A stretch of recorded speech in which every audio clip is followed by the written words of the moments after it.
Hi good morning friends. Friday morning breakfast வந்துட்டு நான் veg குருமாவும் சப்பாத்தியும் பண்ணியிருந்தேன். இது வந்துட்டு நல்ல உரப்பு இல்லாமல் பண்ணுறதுனால குழந்தைங்க நல்லா சாப்பிடுவாங்க. இன்றைக்கி ஃப்ரைடேன்றதுனால வேறு வழியும் கிடையாது, வெஜ் குருமா தான் சாப்பிட்டாகணும். ஸோ அதில் வந்துட்டு வடைச்சட்டியில் 2 ஸ்பூன் எண்ணெய், சோம்பு, கறி மசாலா பொடி, கருவேப்பிலை, 2 வெங்காயம், ஒரு தக்காளி இதெல்லாம் போட்டு நல்லா வதக்கி விட்டுட்டு, நம்ம வீட்டில் அரைச்சி வச்சுருப்போம் இல்லையா, அந்த மிளகாத்தூள் ஒரு அரை ஸ்பூன் சேர்த்தா போதும். அதை நல்லா வதக்கி விட்டுக்கோங்க. அரைக்கிறதுக்கு கொஞ்சோண்டு தேங்காய், 2 பச்சை மிளகா, 1.5 ஸ்பூன் சீரகம், 2 ஸ்பூன் மஞ்சத்தூள் இதை எடுத்து அரைச்சி வச்சுக்கோங்க. அரைச்சி வச்சுட்டு இந்த பேஸ்ட்டை நம்ம வதக்கி இருந்ததில் சேர்த்துக்கலாம். சேர்த்துட்டு நல்லா அதையும் நல்லா வதக்கி விட்டுட்டு தேவையான அளவு தண்ணி விட்டுக்கோங்க.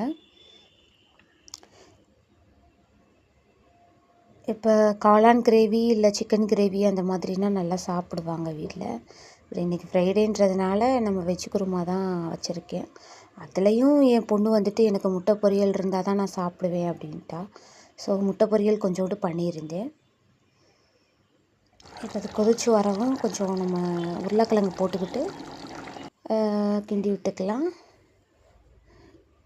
பொண்ணு பசிக்குதுன்ட்டா நாங்கள் சாப்பிட ஸ்டார்ட் பண்ணிட்டோம். 2 சப்பாத்தி, உருளைக்கிழங்கு குருமா, முட்டை பொரியல். நான் சாப்பிட மாட்டேன் இன்றைக்கி ஃப்ரைடேன்றதுனால. என் ஹஸ்பண்டும் என் பொண்ணும் மட்டும் சாப்பிடுவாங்க.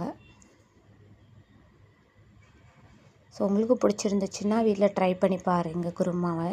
நல்லா டேஸ்ட்டாக இருக்கும். நாளைக்கு வீடியோவில் பார்க்கலாம். பாய்.